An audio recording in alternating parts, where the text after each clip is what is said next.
Mr. Lash, I'd like to start with you. I noted in your opening comments you were referring to that 110% increase in the cost of diesel.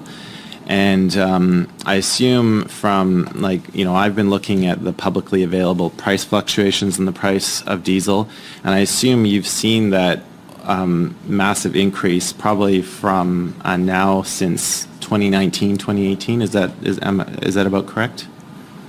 Yeah, that's correct. The figures I'm quoting are compiled by Ridgetown campus of the University of Guelph, Yep. and that's based on real data gathering of prices experienced by farmers. And that 110% increase, what has that done for your members? I'm assuming they're just taking that on the nose from all the transport costs.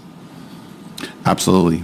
The extra costs are essentially absorbed by farmers. Farmers obviously always try to pass on costs where they can. If you absorb every additional cost, obviously that's essentially just every additional cost would become a red figure in your books. But let's say that 75% are able to be passed on. You always have the competition factor from external factors as well, from imports and so on. It's very rare that 100% of costs are passed on. Mm-hmm. So you will experience a net loss as a result of that diesel price increase. So yes, they eat that cost.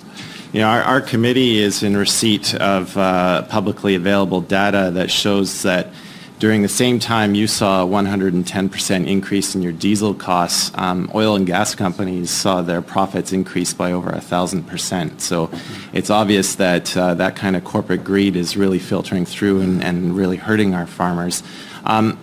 Just talking about inputs, I think this committee is really hearing you quite clearly of the struggles that farmers are going through with the costs of inputs. We've talked about diesel. We can talk also